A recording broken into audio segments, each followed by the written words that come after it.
Rebonjour à tous. Oui, je suis encore toujours là avec mon café. Vous voyez, j'ai changé le fond d'écran. Ça, c'est une photo que j'ai prise dans mon jardin.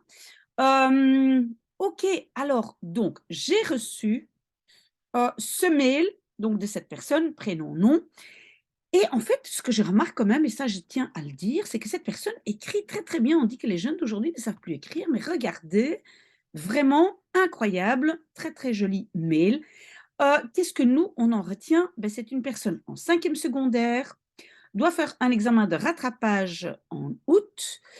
L'examen portera sur la maladie. Après, voilà, ok, ok, ok. Après, j'ai posé la question, mais quelles compétences est-ce que vous devez passer? Et donc, cette personne est revenue vers moi. Donc, j'ai réussi toutes les compétences, à l'exception de la compétence savoir écrire. Donc, cette personne va devoir faire une expression écrite et il peut utiliser un dictionnaire. OK? Donc, comme j'ai dit dans la vidéo précédente, c'est un dossier où on a du vocabulaire conversation à la pharmacie, enrhumé, nausée, etc. Voilà, maladie, accident, etc. Mais j'ai quand même encore quelques questions avant qu'on attaque ici l'expression écrite. C'est que, est-ce que vous savez combien de mots vous devez écrire? Je pense que probablement c'est 220, c'est ce que j'entends le plus. Si c'est plus limité, c'est 150, mais donc ça, c'est une information que vous devriez avoir. Peut-être vous vous rappelez combien c'était donc en juin. Alors, quel était le sujet de l'examen précédent? Et c'est pas seulement le sujet, mais aussi donc les types de situations. Parce que je sais, enfin je pense qu'en cinquième, c'est souvent écrire sur un blog ou écrire un courrier. Souvent, c'est quelque chose comme ça. Donc ça, j'aimerais bien savoir. Euh, alors, qu'est-ce que je donne comme conseil? Je donne surtout le conseil de faire des phrases très très simples pour éviter les fautes. Je dois dire que dans l'expression écrite que moi ici je vais présenter et que nous allons faire ensemble, j'ai aussi écrit des phrases un peu plus complexes avec des subordonnés.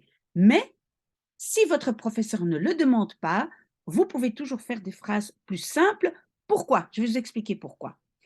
Si vous faites des phrases complexes qui n'ont pas été demandées dans l'énoncé de l'examen, on ne peut pas vous mettre en échec. Si on vous dit par exemple, ben, écrivez un texte sur une situation, ici moi j'ai fait un trekking dans les montagnes, et si vous le faites en écrivant des phrases simples, on ne peut pas vous mettre en échec. On peut dire, oui, bon, le niveau est un peu simple, n'est pas un niveau vraiment de cinquième, mais on ne peut pas vous mettre en échec. Donc, au lieu de dire, ah oui, mais moi, je veux un 18 sur 20, je vais faire des phrases très complexes, mais finalement, en fin de compte, j'ai trop de fautes et mon prof me donne 8 sur 20, parfois, c'est mieux de se dire, qu'est-ce que je veux? Je veux réussir la compétence, je fais des phrases simples, on ne peut pas me mettre en échec, mais je ne peux pas non plus pardon, viser très très haut dans les points.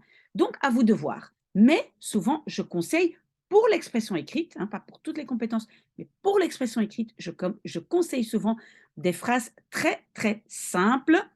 Donc, si quand vous allez revenir vers moi avec l'énoncé de juin, je peux même transformer mon texte. Qu'est-ce que moi j'ai pris comme situation? J'écris possibilité une, j'espère qu'on va en faire d'autres quand j'ai plus d'informations de votre part, mais ici, tu es en vacances avec tes parents cet été et durant un trekking dans les montagnes, tu t'es foulé casser le pied et tu dois raconter à ton ami ce qui s'est passé. Ça peut être aussi raconté sur un blog, donc pas spécialement à un ami, mais à un groupe d'amis ou de personnes que vous connaissez. OK, et donc ici, on va traduire ce texte que vous allez écrire, écrire et encore écrire pour bien le mémoriser, le maîtriser et à l'examen, pouvoir le transformer et l'adapter un peu à l'énoncé qu'on vous donne.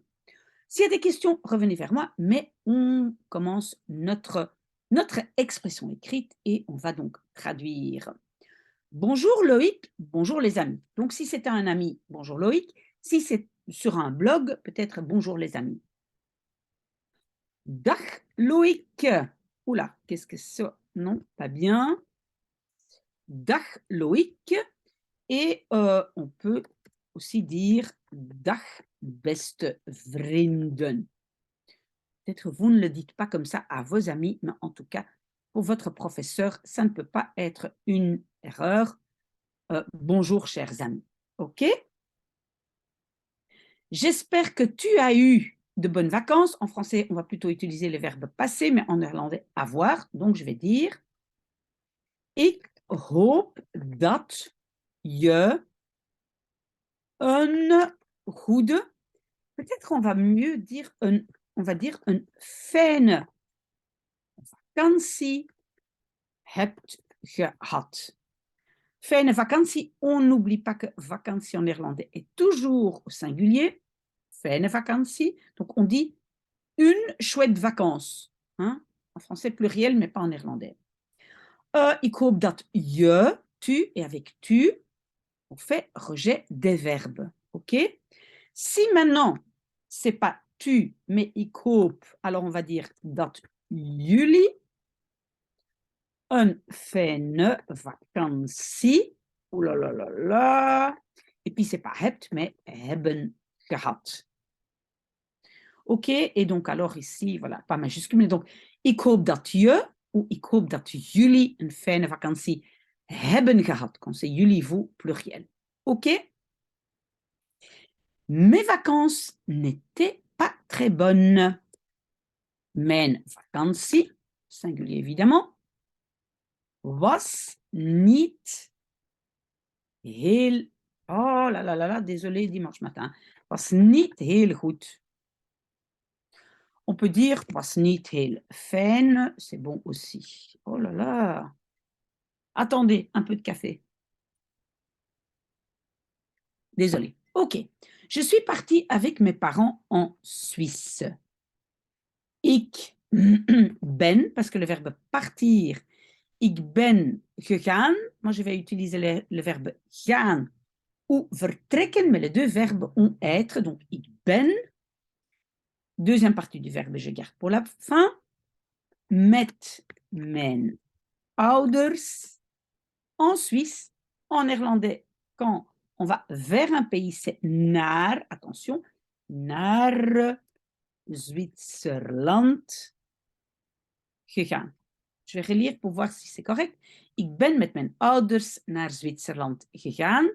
Et si on ne veut pas dire gaan, on peut aussi dire vertrokken. OK. J'espère que vous voyez bien là. Mes parents adorent le trekking dans les montagnes. Mijn ouders. Alors, adorer, c'est cette fameuse expression dol zijn op. Hein? Être un fou de. Donc, mijn ouders zijn dol op. OK? Mijn ouders zijn dol op. Et maintenant, donc, on va dire le trekking. En néerlandais, on va plutôt dire, je pense, des randonnées en montagne. Op trektochten in de bergen. OK, donc, trektochten, ce sont des randonnées. On peut dire du trekking, mais le trekking, c'est un singulier, trektochten, pluriel. Hein, des randonnées, et puis in de bergen, dans les montagnes. Comme je n'ai pas de frères et de sœurs, je pouvais emmener un ami. Bon, en français, évidemment, on va dire je n'ai ni frère ni sœur, mais je l'ai mis un peu à la néerlandaise, d'accord? Comme. Ici, le comme n'est pas als. Als, c'est une condition. Ici, comme c'est aangezien, c'est un peu comme vu que, aangezien ik geen broers of, ah oui, on va dire ou en néerlandais en fait, of zussen heb. Donc, aangezien ik, vu que je, très bien, rejet du verbe, hein, parce que c'est une subordonnée qui commence par aangezien, rejet du verbe, et en néerlandais, on dit pas de frère ou sœur. OK? Geen broers of zussen heb. Et maintenant, je n'ai pas commencé par le sujet de la phrase principale. Inversion. Mocht ik.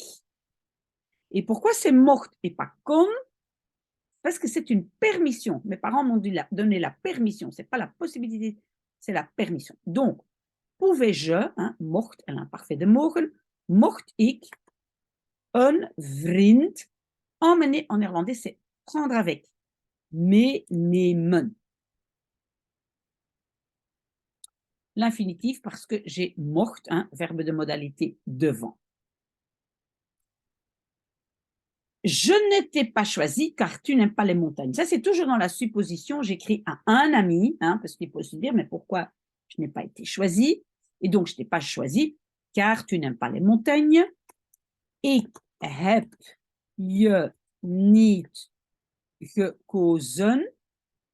Oui, donc j'ai le sujet, puis un verbe, puis tout le reste, puis le deuxième verbe, hein, la structure normale en néerlandais, car, want, et attention avec en of maar want, ces quatre-là, la structure de ma phrase pardon, ne change pas, donc je mets le sujet, want, je n'aime pas, aimer pardon, est un peu compliqué, c'est houden van, je houdt niet van de bergen.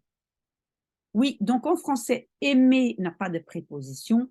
En néerlandais, aimer, c'est houden. Et il y a une préposition, pardon, de. Tu n'aimes pas de les montagnes, des montagnes. OK?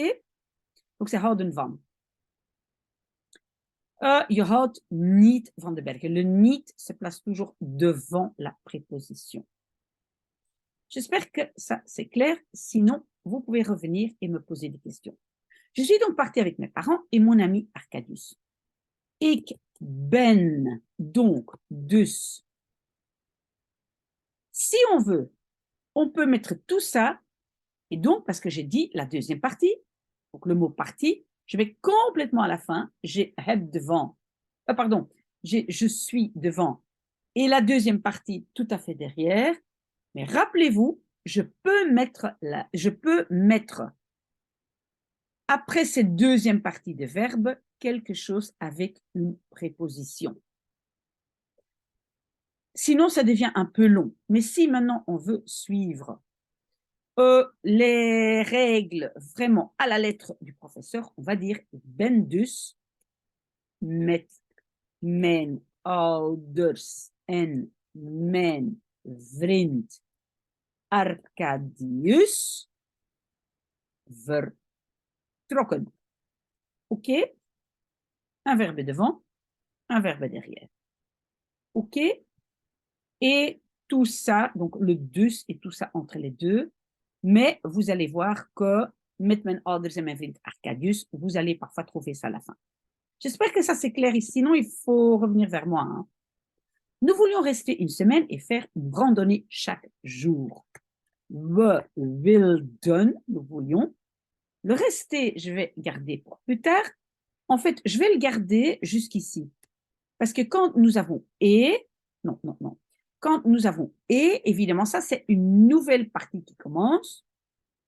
Donc, normalement, je dois clôturer ici. Donc, we wilden een week, et puis rester, blijven. En, donc, une nouvelle structure commence. En, on a encore en tête we wilden, en nous voulions. En, elke dag, een trektocht maken. Pourquoi j'ai mis maken ici à la fin? Parce qu'ici, j'ai encore en tête we wilden. D'accord? We wilden blijven, we wilden maken. Je ne dois pas le répéter. On peut, je ne dois pas, mais donc je dois encore toujours mettre mon verbe à la fin comme j'ai fait ici pour la première partie. D'accord? Alors, elke dag een trektocht. Pourquoi elke dag? Je le mets devant, parce qu'en français, il est après. Randonnée, parce qu'en néerlandais, dans tout ce bloc au milieu dans la phrase, je mets d'abord le temps. Donc, elke dag een trektocht. Posez-moi des questions s'il y en a. Il faisait beau et il faisait un peu trop chaud pour des randonnées en montagne. il faisait beau. En français, on utilise le verbe faire pour parler du temps. En néerlandais, on va utiliser le verbe weer, pas le verbe, le mot weer, hein, qui est météo. Donc, on va dire la météo, het weer was mooi. Le temps était beau. Het weer was mooi. En il faisait un peu trop chaud. Encore, en néerlandais, on va dire il était. Het was un peu trop chaud. Een beetje te warm. Pour des randonnées en montagne. Voor, parce que c'est pour qui n'est pas suivi d'un verbe, donc c'est pas om te, mais pour. Voor des randonnées. Trektochten in de bergen. OK? Si maintenant votre professeur demande uniquement la partie médicale, bah, vous skippez ici tout le machin dans les montagnes. Mais moi, je mets en contexte. Normalement, c'est ce qu'on demande à l'examen. Le troisième jour, j'étais énervée parce que j'en avais déjà marre. De derde dag. Attention, inversion, parce que je n'ai pas commencé par le sujet. Was ik énervé, geïrriteerd. Oui, chaque fois quand je mets les petits points, voilà, ça saute. Was ik geïrriteerd, énervé, et donc je dois clôturer ici parce que ici j'ai une subordonnée qui commence par parce que. Et chaque fois, je dois clôturer chaque morceau. Donc, de derde dag was ik geïrriteerd omdat ik, et en avoir marre, les profs adorent ça, c'est het beu zijn, et bien apprendre par cœur que c'est pas évident de mettre ça dans une phrase. Omdat ik het déjà al beu was. Pourquoi le was à la fin? C'est un rejet à cause de omdat. Omdat, sujet ik, was à la fin, het al beu. Ça, ce morceau-là, apprendre par cœur tel quel parce que c'est trop compliqué pour commencer à penser rejet, het, etc. OK? Je transpirais et j'avais soif. Ik zweette, c'est l'imparfait de zweten, deux E, deux T, attention. En ik had dorst. J'avais soif. Tout à coup, un chamois a traversé le chemin. Tout à coup, plotseling, donc soudainement, oui, un chamois a, mais donc nous, on n'a pas commencé par le sujet, donc inversion, on va dire a un chamois, heeft un chamois, c'est une chèvre de montagne, voilà, 2G, parce que c'est montagne et chèvre, heeft bergheid, de traverser, je garde pour la fin, de weg, et puis traverser, c'est oversteken, overgestoken. OK. Maintenant, vous allez voir que parfois ici, on peut mettre is, hein, avec oversteken. Tout ça, ça dépend un peu si l'accent est sur l'action ou pas l'accent, etc. Mais ça, vous ne devez pas faire parce qu'en fait, on peut utiliser les deux. Ne vous inquiétez pas pour ça, utilisez heeft. Plotseling heeft een bergheid de weg overgestoken. Effrayé par le chamois, je n'ai pas vu le rocher devant mes pieds. Effrayé, geschrokken, par door de bergheid. Encore, je n'ai pas commencé par le sujet, donc inversion. Heb ik, on a non pas hap, mais heb ik, et donc, vu va être à la fin, le pas va se mettre devant le participe passé, donc vu. Je mets le reste. Heb ik de rots, le rocher, voor mijn voeten, devant mes pieds, niet gezien. Je relis. Geschrokken door de bergheid heb ik de rots voor mijn voeten niet gezien. Très bien. Je l'ai touché et je me suis foulé le pied. Ik heb hem, ça c'est u, hein, le rocher. Ik heb hem. Ah non, non, non, pas nu. Ik heb hem touché, geraakt, touché. En Ik heb mijn voet verstuikt. Ça, c'est foulé, c'est dans le vocabulaire. Attention. Oui, en néerlandais, on ne va pas dire « je me suis foulé le pied », on va dire « j'ai foulé mon pied ». D'accord? Donc, ik heb hem geraakt, je l'ai touché, le rocher, en ik heb mijn voet verstuikt. Nous étions loin dans les montagnes. We waren ver in de bergen. OK? Mon père a donc appelé le centre de secours. Mijn vader heeft dus, l'a appelé, je garde pour la fin, heeft dus het hulpcentrum, c'est un peu le centre d'aide, gebeld. Et puis, voilà, et, donc ici, normalement, il ne faut pas une majuscule, hein, N, mais bon, il les met automatiquement. N, ils sont venus me chercher en hélicoptère. En, ze zijn gekomen, sont venus. Oui, donc ici, on doit clôturer. Pourquoi? Parce que me chercher en hélicoptère, c'est une phrase infinitive. Donc, en fait, on doit clôturer avant. En ze zijn gekomen.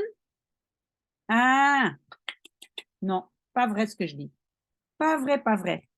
J'ai ici un passé composé avec un deuxième verbe. C'est la règle du double infinitif. Je ne dois pas mettre ça au participe passé, mais tout devient infinitif. Si j'ai plus de deux verbes avec mon passé composé, je mets tout en infinitif. Ze zijn me. Oui, en fait, je vais garder ça. Ze zijn me met een helikopter komen halen. Vous avez compris ça?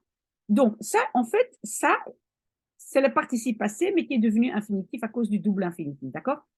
Et donc, un verbe devant, ze zijn, et les autres verbes à la fin, et tout le reste entre les deux. Ze zijn me met een helikopter komen halen. Dans les montagnes, c'est comme ça. Hein. Je devais, encore beaucoup, non, ça va, courage, on a presque fini. Je devais aller à l'hôpital et le médecin a dit que mon pied était cassé.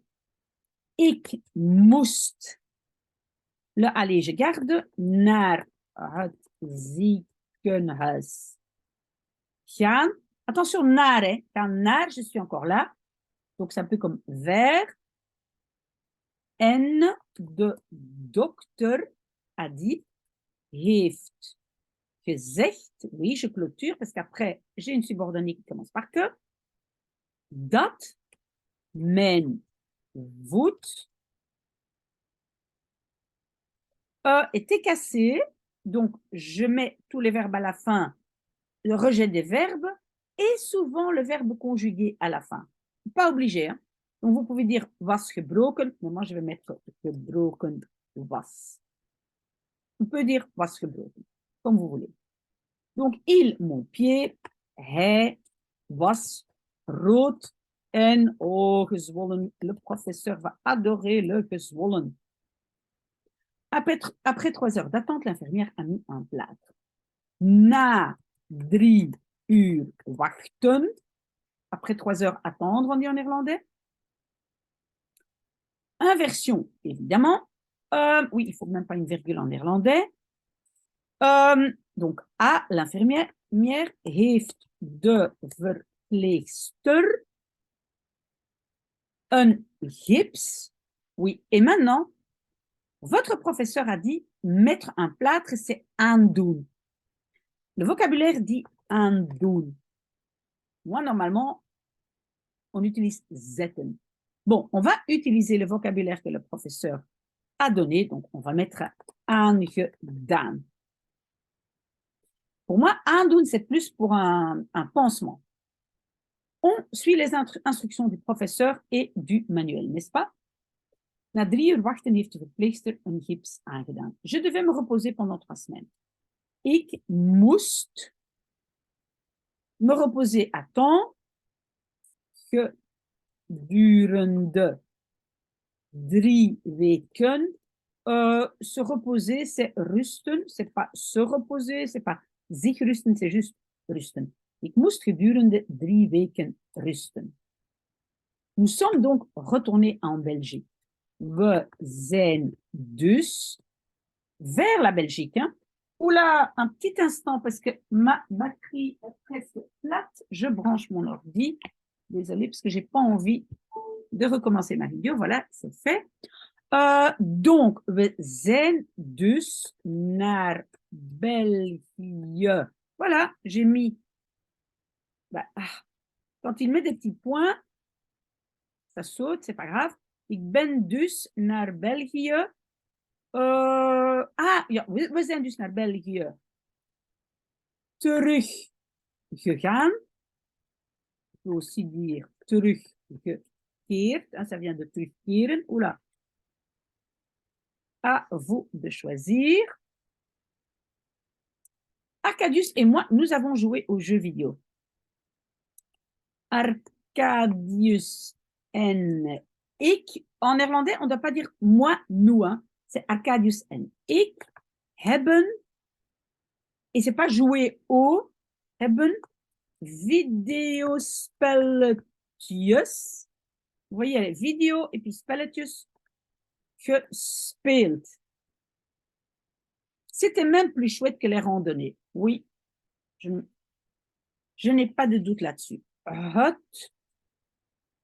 Het was même zelfs leuker. On peut dire aussi toffer. Leuker, c'est un peu plus Pays-Bas. Toffer, un peu plus belge.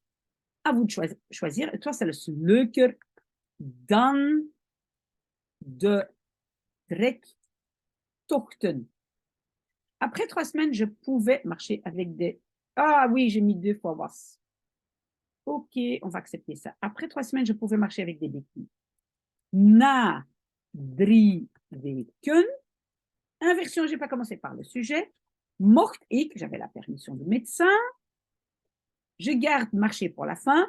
Met krukken, des béquilles.